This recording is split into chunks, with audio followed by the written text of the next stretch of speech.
It's time to take command with former NFL tight end Logan Paulsen and former Commanders beat reporter Craig Hoffman.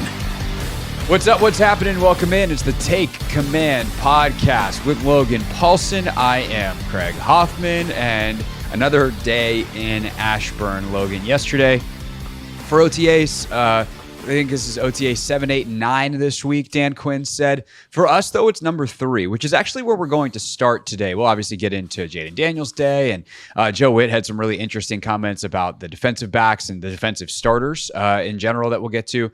But I think, Logan, what's funny is some of the big sweeping generalizations that some people want to make about what they see. And it's funny, and I will call Linnell out here because Linnell called himself out when we were together yesterday. He came on my show, then I went on Overtime last night on The Fan with him, and he's just like, man, I want to, like, I once I see it, it's just like, I want that's all I have, so I just have to bank my opinions on that, and I know that's not right. And so that's why I can call Linnell out, because he called himself out. But as you try to put the context on it of, okay, we've seen 3 of 9 practices, and the context of what these practices actually are, what are you actually trying to take away from these sessions as we head into obviously the mini camp and getting to see at least 2 more next week? Yeah, I think it's important just to understand, first, before we kind of get into that specifically, just how OTAs have changed. Like when I was first starting out, again, like 2010 to probably 2000, pretty much all the way through 2019, like it, and you probably remember some of this too, Craig, even from when Ron was here. Like it was a practice. Like it was structured in a very similar way. So you had team run, you had team pass, you had 7-on-7, you had interior line. Sometimes this is before the new CBA, but you do like interior run. Like you did all of these very specific periods that to me were very, very clear evaluation tools for every position. So we've got DBs, we got that nickel player, in this case, it'd be Mike Sanders still in team run. He's fit and runs, we see how he is, taking on blocks. We see how he is, understanding play action pass. Like there's a more dynamic element, more challenging element, and it's more football specific. Now, and again, this is not anybody's fault. This isn't, changing the integrity of the game. It's just how the new rules are. It's 7-on-7 for the majority of practice. The offensive and defensive line are doing predominantly individual work. And obviously in yesterday's practice, they had 1 team period, which was great to see. Love seeing that. Or it was yesterday, yep. But I do think it just makes it harder to evaluate some of the nuance. Like in the rookie mini camp, in the first 2 OTA practices, we just saw 7-on-7. And 7-on-7 is a great evaluation tool, but it is not real football. And so while it's comforting and it's easy to make these kind of sweeping generalizations about practice, this guy looked good or this guy looked bad. It's 30% of the total practices we're actually getting to watch, and B, it's not actually what's happening. So like I can say, Emmanuel Forbes in the reps that I've seen him over the course of this OTA period has looked good, but is he ready to play physical football? I don't know, but in the stuff that he's done, he's looked good. Benjamin St. Juste, the big knock on him last year was, when he's playing nickel, he's having a hard time tackling. As a coverage player, he's looked great. So, like, what I'm saying? It's not a real fleshed out evaluation. It's the same thing for the offense. So yeah. So I would say for practice has 2 purposes: 1, to get better; 2, to evaluate. Right. And depending on where you are in the calendar, you might want to ramp up or reprioritize how you achieve those 2 outcomes. And at this point in the season, there's not much emphasis on evaluation, and that's fine because there's no deadline looming of a cut. When you're in training camp and you got to get from 90 to 53 in 4 days, you better be evaluating because it's time to make a decision. At this point in the year, the prioritization should be, how do we get all of these 90 players to be the absolute best version of themselves so that we can evaluate them in August, both in training camp when there are pads and we're doing padded practices against each other, and in Miami, and possibly we'll see if there's another joint practice coming. And of course, in the preseason games where you have a chance, especially down roster, to evaluate players who are going to get a lot of snaps of actual legitimate, real NFL football, even if it's preseason versus regular season caliber. And so right now, because of the rules, but also because of what you're actually trying to accomplish based off the calendar, it makes sense that getting better and gearing your work and your instructional time and your drill lineup to be about that makes all the sense in the world to me. Yeah, and I'm really glad you brought that up. And it's not to say that evaluation is not happening, because like when you go to practice, it's always happening naturally, right? Every scout on the team that's a local scout is there watching practice right now. Like they're all working on their evaluations. They're all kind of seeing how stuff stacks up, because they have to be ready to kind of say, oh, this guy hasn't matured or progressed the way we were hoping, or he hasn't shown the ability that we thought he had, potentially as a free agent or as a drafted guy or undrafted free agent. And let's say another player from a different team becomes available, and we want to see what that guy looks like. And so who do we cut? Who do we move? So it's a constant process, but I do think I would say the evaluation is still happening, but the evaluation has changed. Like the emphasis you can put on it, right?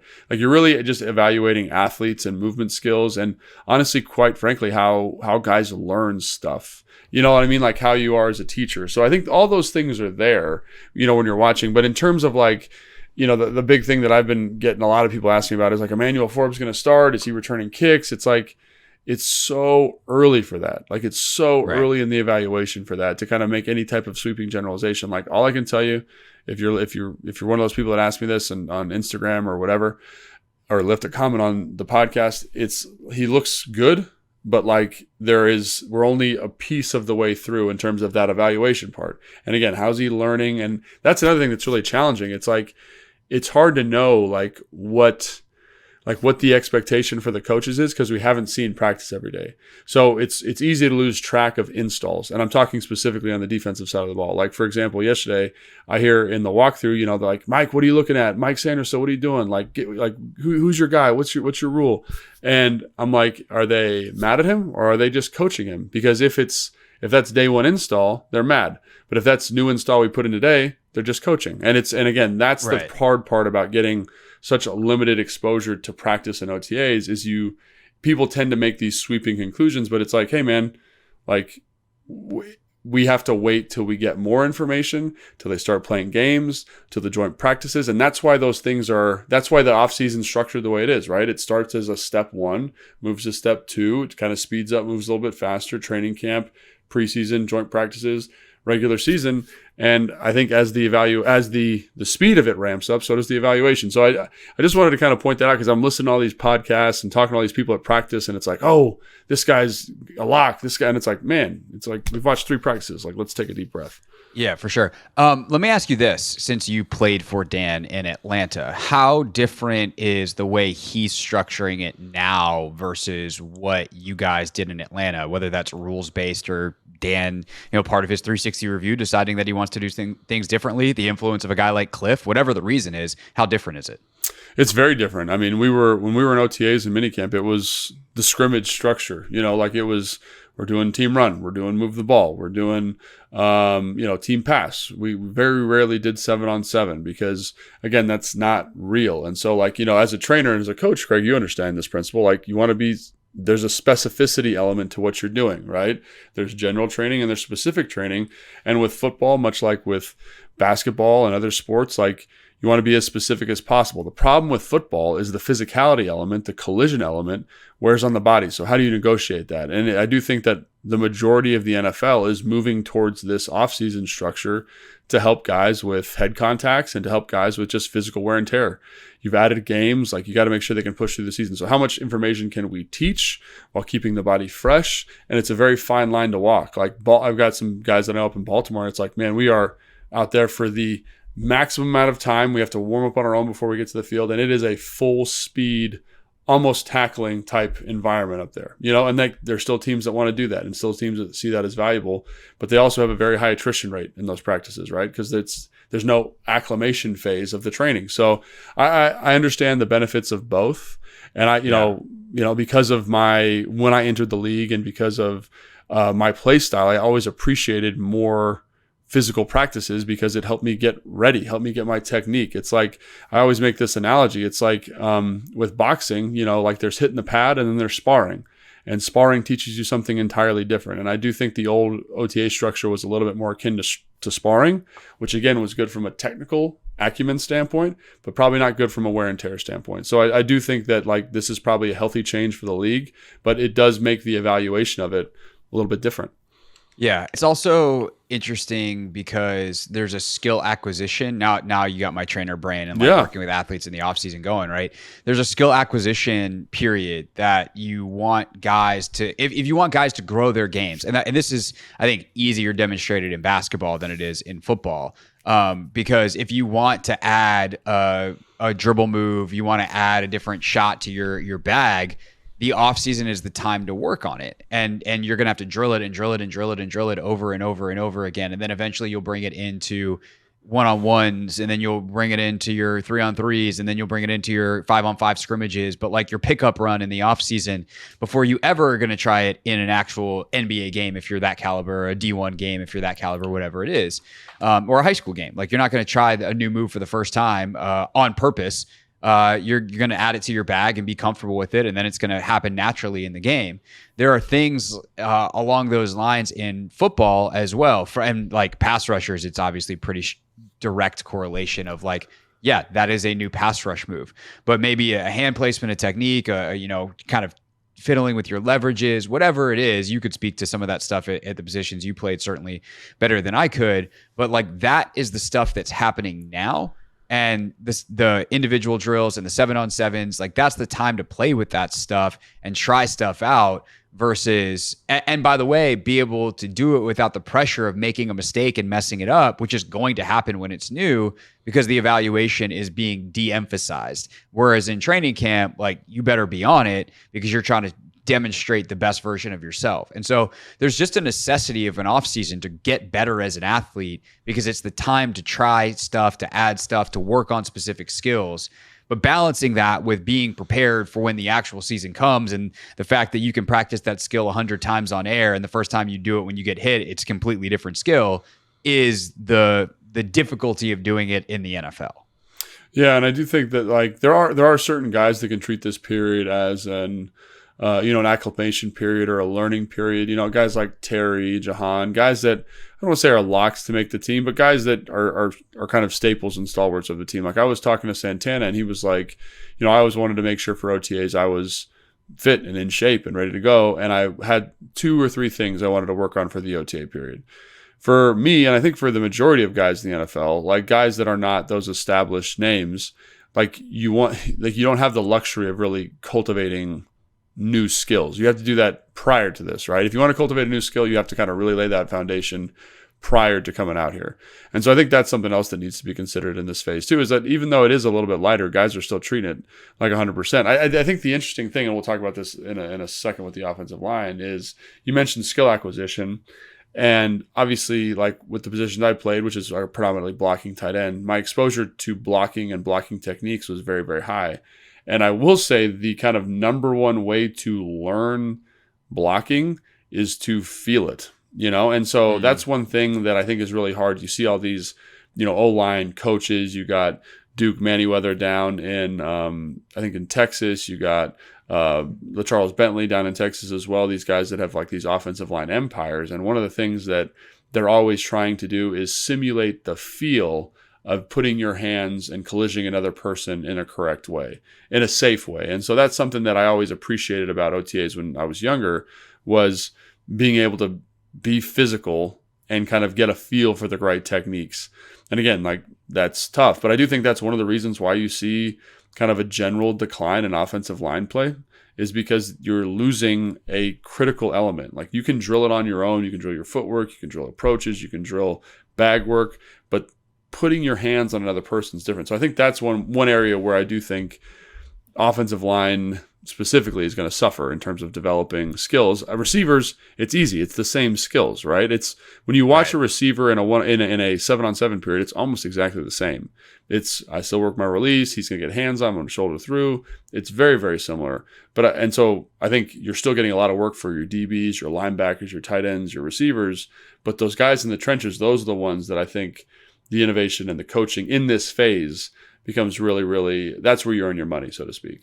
100%. And it's almost two different sports, right? Like the inside and the outside game are so different. Like to be a football player, like we associate certain traits with that phrase, but like at the end of the day, just because you're good at offensive line doesn't mean you're going to be good at receiver, and the other way around, even regardless of body type. They're two extraordinarily different skills that or types of skills that you're working on.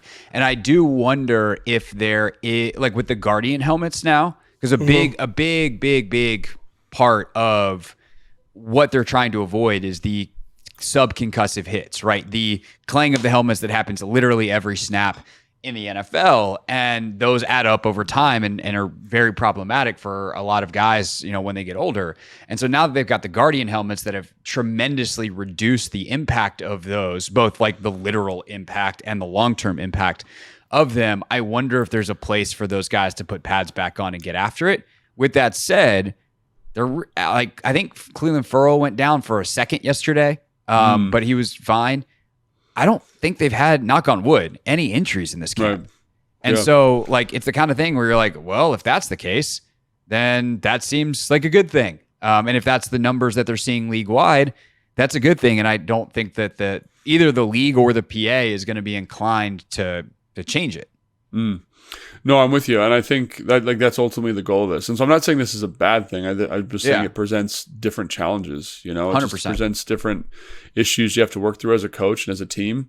And so I think, like you mentioned Cleveland Ferrell, and I think he's been in the team period he looked pretty good, but still there's times where he's got to put hands on people, and you can tell they're not quite right. And again, like he's getting ready, he's warming up, he's getting ready for the season. But I think just having more of those opportunities is really important. And I think, again, it's good health. It's good for the players. I'm a big advocate for it. Like I think I talked to old guys that are older than me, and they were like, before OTAs and minicamp, you would be in pads, and you'd be hitting during this phase. So talk about eliminating post-concussive hits, like that's an easy way to do that. So I think this is the right move. I think player safety should be prioritized, but that I think is where, Dan Quinn and the staff, we talk about what good coaches they are.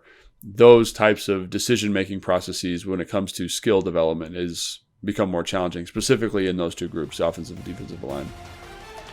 Yeah, no doubt about it.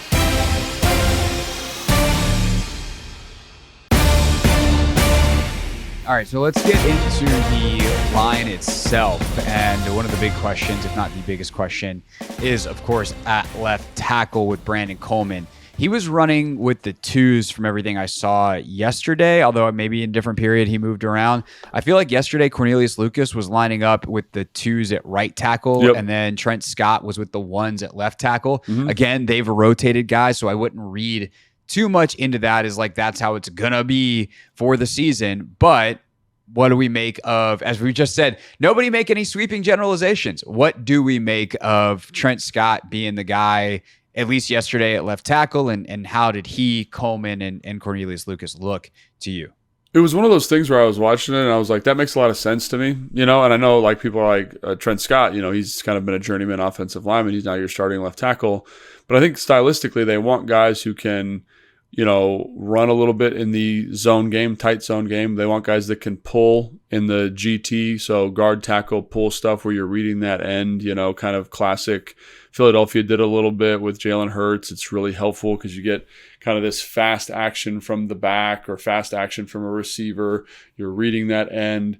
You can pull it, and then you can run quarterback GT counter, which is an awesome run in the gun. And you can't really do that with a guy like Cornelius. Like I think Cornelius is excellent in pass protection. He's got a really good feel for that, very strong punch. But to pull offensive linemen like that, you need guys that can run around a little bit. So you look at, we mentioned DJ Humphries on the last show as a guy that could potentially end up here. Like he's much more stylistically akin to that and what Cliff was used to in Arizona. So afterwards, I was like, oh yeah, like that makes more sense. You know what I mean? As even though I think Cornelius Lucas has value and has tremendous value as a pass protector, I think they're looking for guys, quite honestly, kind of like Andrew Wiley.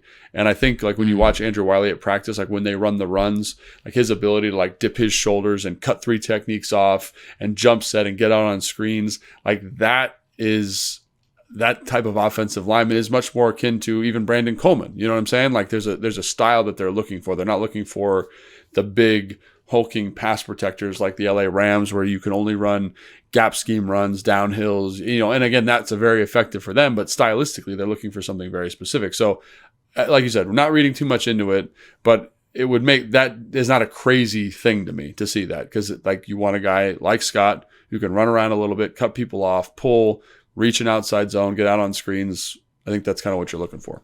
100%. And it goes to one of the questions I think we've been asking a lot, which is like, what influences will each of the staff members have on the offense? And it's like Brian Johnson's taking some stuff from Philadelphia, and Bobby Johnson's taking some stuff from New York and Buffalo in these run games that featured their quarterback heavily, whether it was Josh Allen or Daniel Jones for Bobby Johnson, and those two stops with Brian Dable, obviously Jalen Hurts, as you just mentioned, in Philadelphia. And you need the right type of lineman to be able to do that.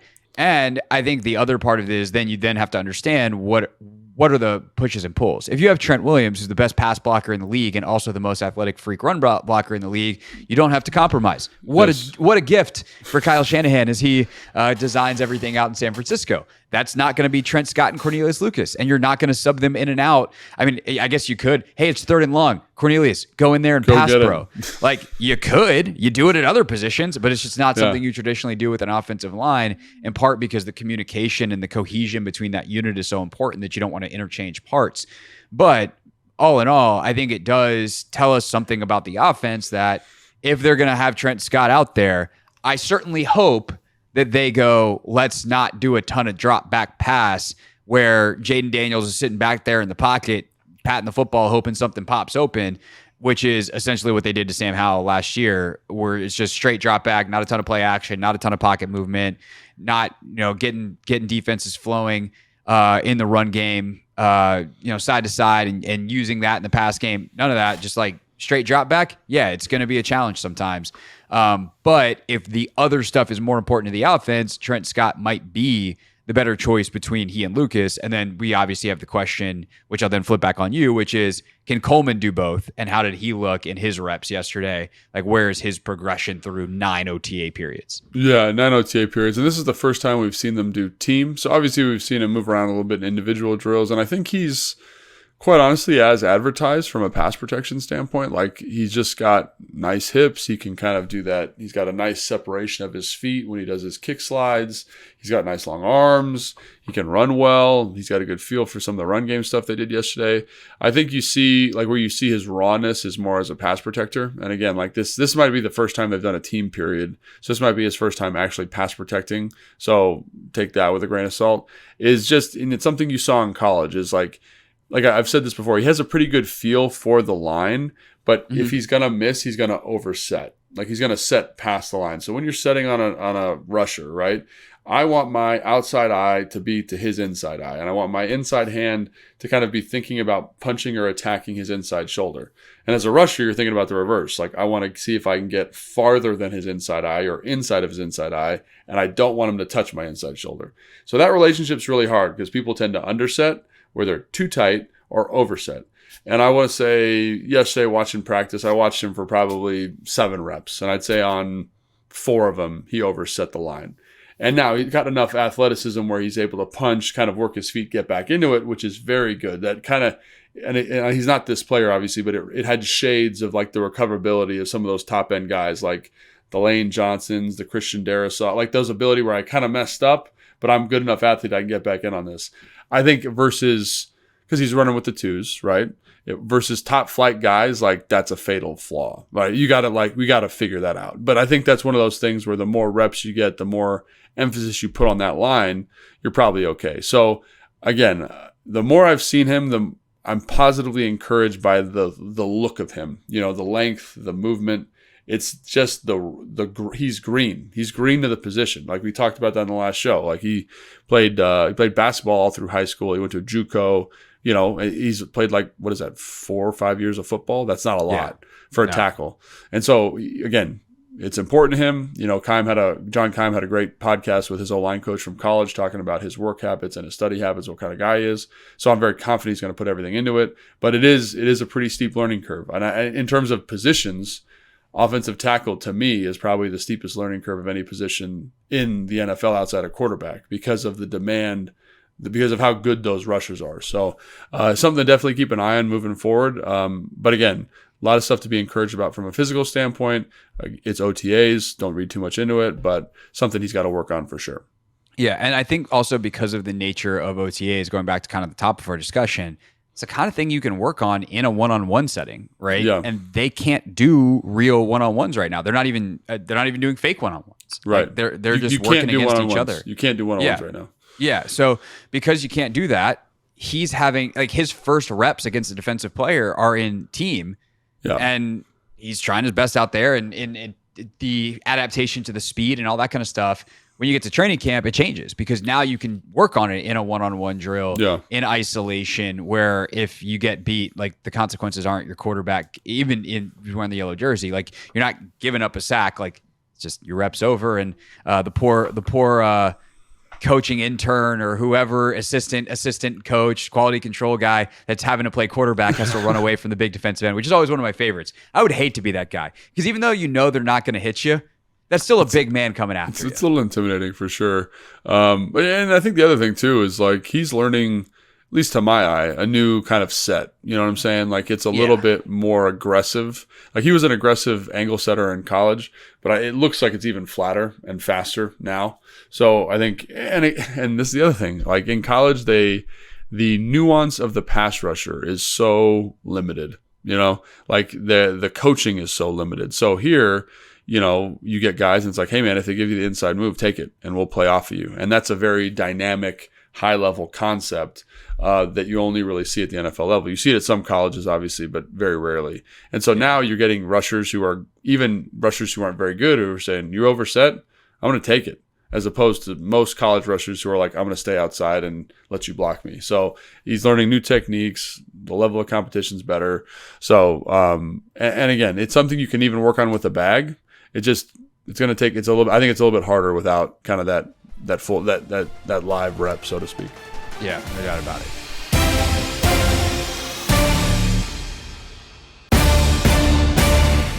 Last but not least, Logan, today's featured presentation, because it will be the featured presentation from, well, hopefully for the next 10 years. How Jayden Daniels do.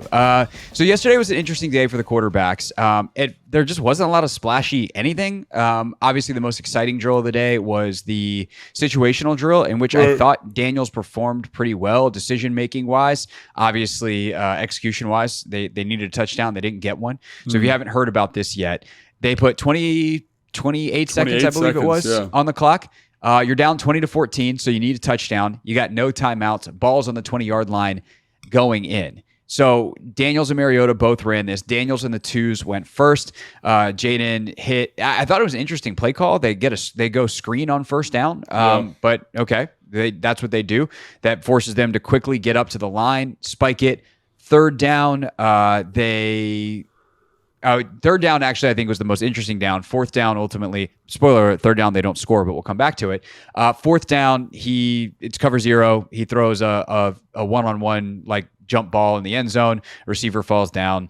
Nick Whiteside actually drops the pick, much to the consternation of his teammates, although his coaches were like, hey, dude, nice job. We won the game. But on third down, Logan, he throws the ball through the uprights because he just realizes, like, I got nothing here and I can't waste time. And there was 6 seconds on the clock. Meanwhile, when Marcus Mariota and the ones run it, he gets to a similar third down situation. He hits Austin Eckler out. It's not really in the flat. It's beyond the line of scrimmage. It's on the sideline. And Eckler doesn't get out of bounds. It was on the far sideline, so I couldn't tell whether that was Eckler did a bad job of getting out of bounds or whether Mariota made a bad decision and hung him out to dry. And ultimately, they don't even get a fourth down off.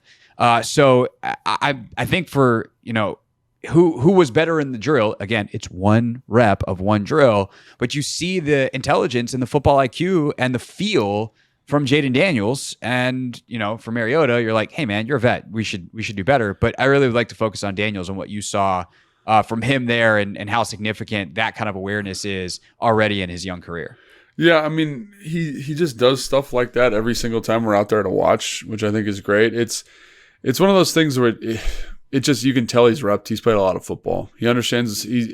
And this is something that you saw, with Dwayne Haskins, obviously rest in peace. But when he'd play, like it was, it's 4th and 10, it's 4th and goal from the 20. There's 10 seconds left. Like you need to throw this ball in the end zone, and he's throwing the ball away, right? It just showed a football kind of. Robert Griffin would do the same thing, like a lack of just football awareness, right? So even the interception, I like. You know what I'm saying? Like even that is like a good sign to me, because it's like, right, we're not worried about our stat line. It's like this ball, we're getting 0. It has to be in the end zone. We have to have a shot. So let's throw it up and give him a shot. And if it's picked off or incomplete, that's ball game anyway. It doesn't matter. So I like that he's got like this kind of just awareness, and he does it in seemingly all the drills. He seems to be very locked in on all that stuff. And that was his MO coming out of college. And couple that with kind of his cool, calm demeanor. Like, it never seems like rattled. He's never freaking out.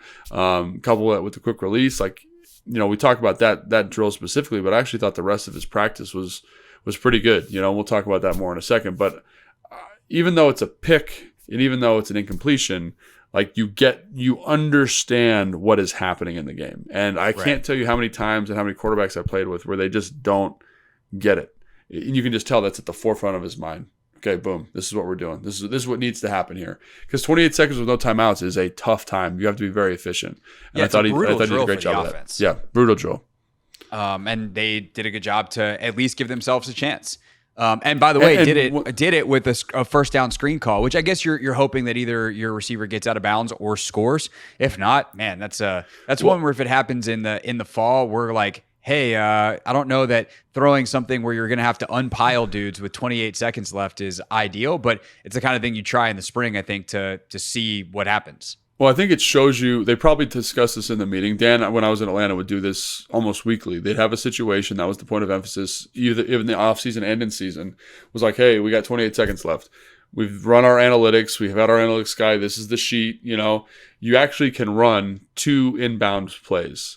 But once you've run those 2 plays, you can no longer run them. It doesn't matter when they come. So it's basically like you can run a play, you can spike it. You should have 16 seconds remaining. You can still run your 3 remaining plays. I think that's probably how the math works out there. Interesting in this drill, though. I thought this was interesting. So they run the screen. The receiver's kind of running back to the huddle, and Big Phil is running over there and punches the ball out. And so I love that Big Phil is running the ball, but it kind of ruins the integrity of the drill, because instead of getting the ball back and setting it down and sniping it and working that mechanic, it becomes we have to go scramble to get the football. It probably would have been a delay of game if it was a real game, but it gets them from 28 seconds to 11 seconds. So basically they had to now run 3 plays in 11 seconds, which I think is kind of to your point, like, great job they even got 3 plays executed, right? Because it's like they had to get the spike. The spike was the next play, right? So that's 2 plays in 11 seconds, which is very doable, but it was like even more challenging than when Marcus Mariota went because of how the sequence went. So I don't know. I just think it's that drill. So let me get back to my original thought.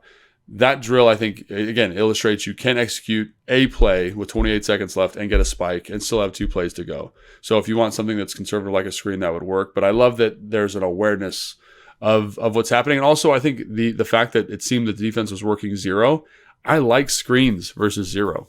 I like the call. So it's because, like, you get one-on-one matchups in terms of blocking, you can get your tackle out there in space.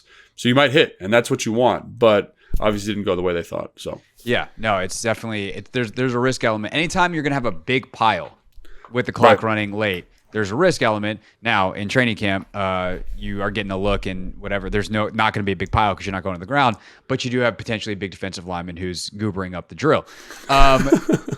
Marcus, as mentioned, it's hard to really do any extra analysis on the Eckler thing unless you saw it way better than I did. It was on the far side. I was standing with you. It was on the far. Yeah, it was so far. Logan, when we stand next to each other, we don't see the same things. We don't see the nature. Same thing. That's the nature of your level of expertise. I certainly see a lot for an average person. I've been covering the league for a while, but I do not have the experience that you have standing on a sideline watching football. In the moment, I thought he should have thrown it away. That was my gut reaction to it. I was like, don't do that. Throw that away. Like, because it's not worth the 7 yards or whatever they got. And I think it was like less than that. I think it was 4 yards, because like you're saying, if you get tackled in bounds, the game's over. So it's the 4 yards aren't worth that extra shot at the end zone. But again, that's why you're running the drill. It's like, now you can go. Cliff can be like Dan, whoever. Brian Johnson can be like, guys, more important, is it this 3 yards, unless you're sure this guy can get out of bounds, or is it the next play? And the answer is obviously the next play. So How do you think Daniels did otherwise?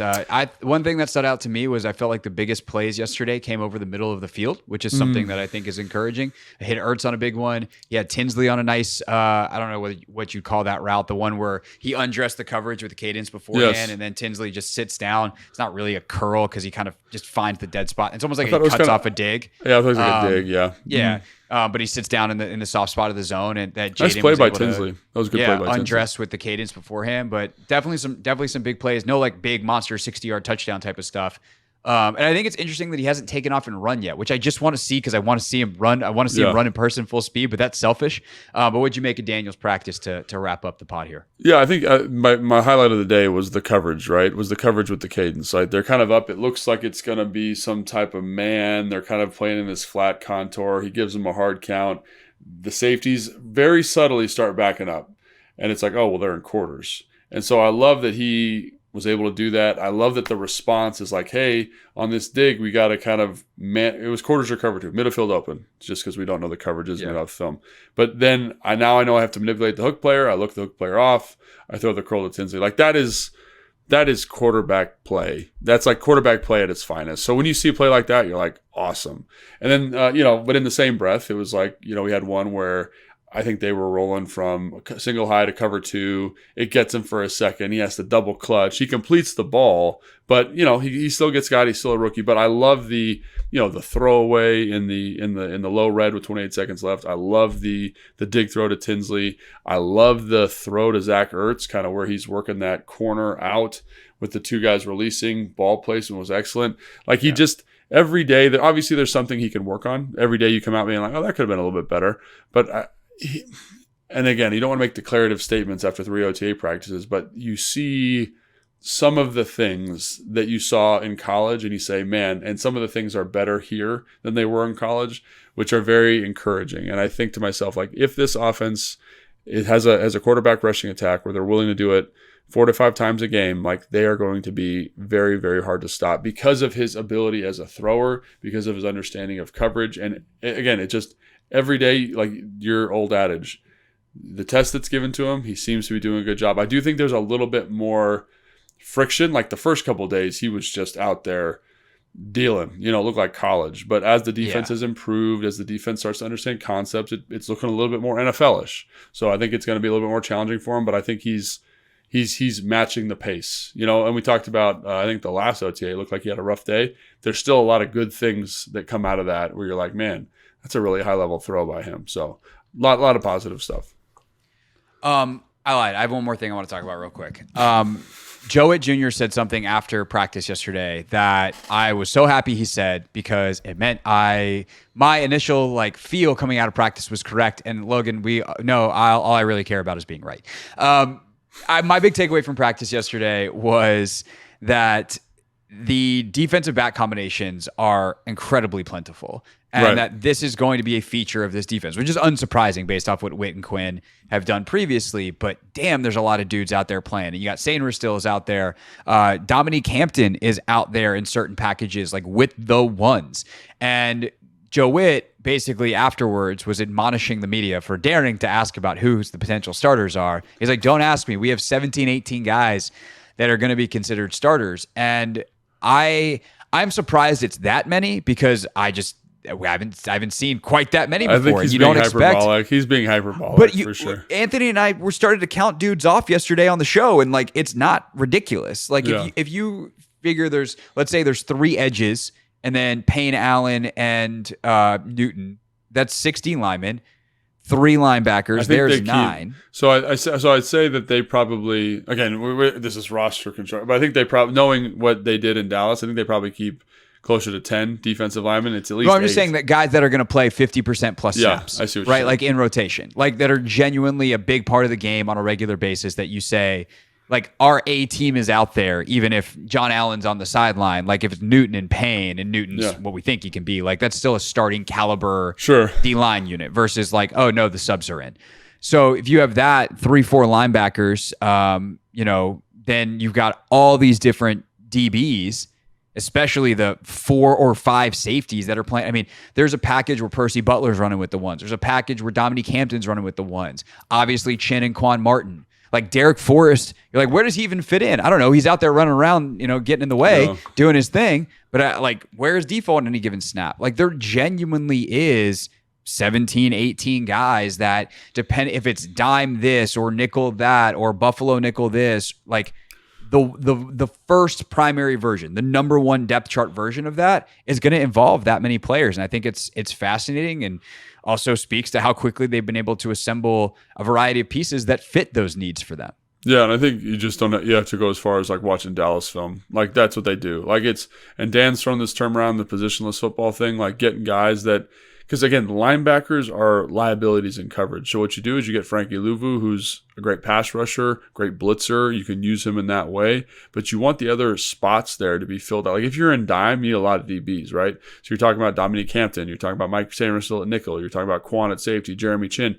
And Jeremy Chin in base, it basically was like Cam Curl last year in some of these practices where he's the nickel player, but it's actually a linebacker because the offense is in what I would call base offense. They've got two tight ends or a tight end and a blocking kind of element, a second blocking element there.